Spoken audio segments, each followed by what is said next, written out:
That's why earlier today I announced a $1.5 billion investment in housing finance agencies in the states hardest hit by this housing crisis. And one of those states is Nevada. So that means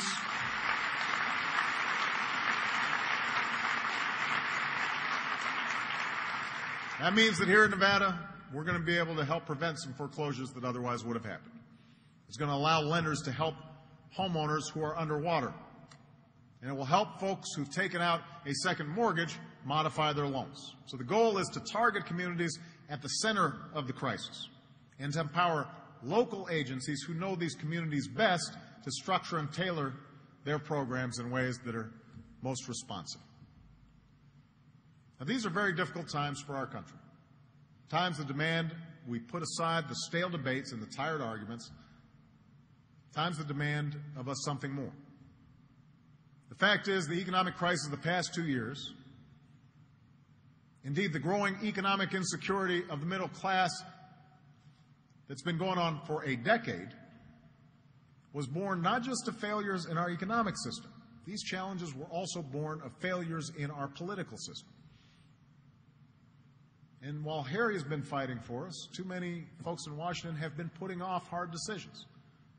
So for decades, we've watched as efforts to solve tough problems fall prey to gamesmanship and partisanship, to the prosaic concerns of politics, the ever-quickening news cycle, to endless campaigns focused on scoring points instead of meeting our common challenges. Imagine if you had to run a business like this,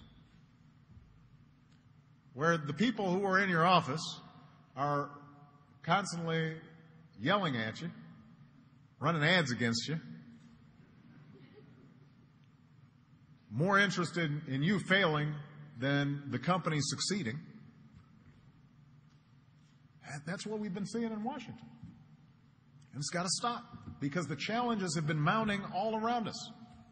A healthcare system that saddles businesses and families with skyrocketing costs, an economy powered by fuels that are fuels of the 20th century instead of the 21st and endanger our planet and our security.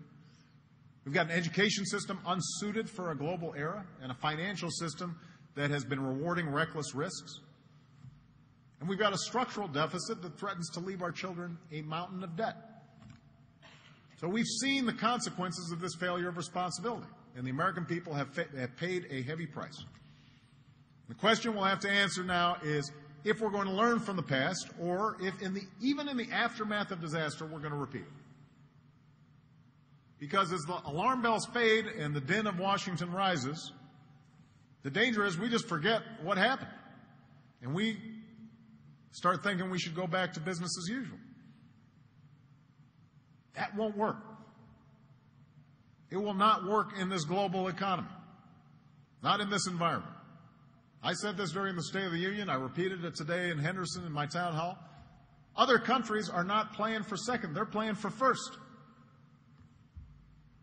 You know, one of the things that I know of is of great interest to Nevada is tourism, and what are we doing for tourism promotion? I can tell you Harry is going to be championing a tourism promotion bill because, as he points out, why is it that every other country is promoting their tourist industry and America's not doing enough for ours? But that's just...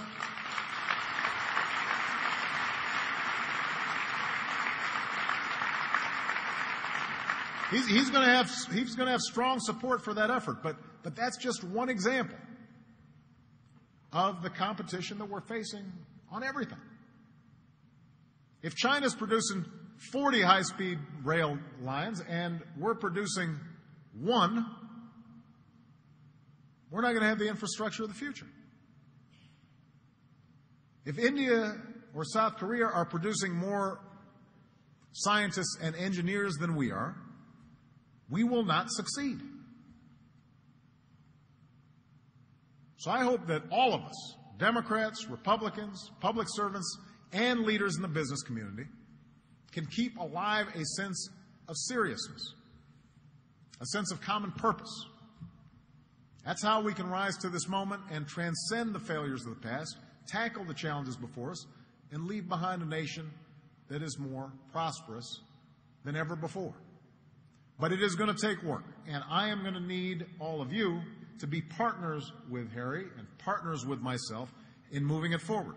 The days are over where we can keep on organizing ourselves along the lines of business is here and labor is here and government's over here. We are all in this together. If businesses...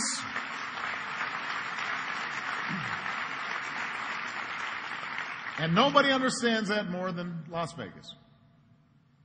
If the MGM's doing well, that means its workers are doing well. And if its workers are doing well, that means that the housing market is doing well. And if the housing market's doing well, then that means that small businesses all across the region are doing well, who in turn are hiring more workers. That's the model that we've got to achieve. But it also means, in order for us to succeed, it also means that business, labor, government, Democrats, Republicans, we can't be looking for every single edge or advantage on every single issue. At some points, we've got to be thinking about the larger good. So, if we're serious about reforming the healthcare system, we've got to be thinking, even if I've got health insurance, and by the way, I've got really good health insurance. I've got a doctor who follows me around everywhere. I've got to spend some time thinking about the people who don't have health insurance. And I've also got to be thinking about the next generation that's picking up the bill for the health insurance that's currently being provided to me if I'm getting a benefit from the government. If I'm a business leader, I've got to be thinking about my shareholders and my bottom line, but I've also got to be thinking about the people who work for me. And I've got to be thinking about the larger community. And I've got to be thinking about the country. That kind of leadership can't just come from the White House. It can't just come from the United States Senate. It's got to come from you. In fact, that's where it always comes from in America. The most profound changes, the most dynamic innovations, they don't happen from the top down. They happen from the bottom up. But they always happen not just because of some single individual with some great idea, although a lot of times that's what drives innovation in our economy. It also comes from a culture of trust and mutual regard. America has always been a combination of fierce individualism, but also a sense of community, the sense that we're looking out for one another. And every single successful business leader here understands that's the kind of culture you've tried to build in your businesses.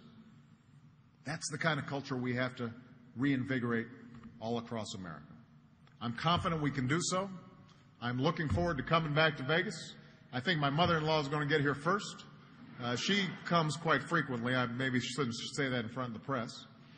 But I want everybody here to have confidence that if we keep on working hard, we don't shy away from these tough challenges, and we're not looking backwards, we're looking forwards, then not only is Las Vegas going to thrive in the 21st century, not only is Nevada going to thrive in the 21st century, but all the United States of America is going to thrive. Thank you very much, everybody. God bless you. God bless America.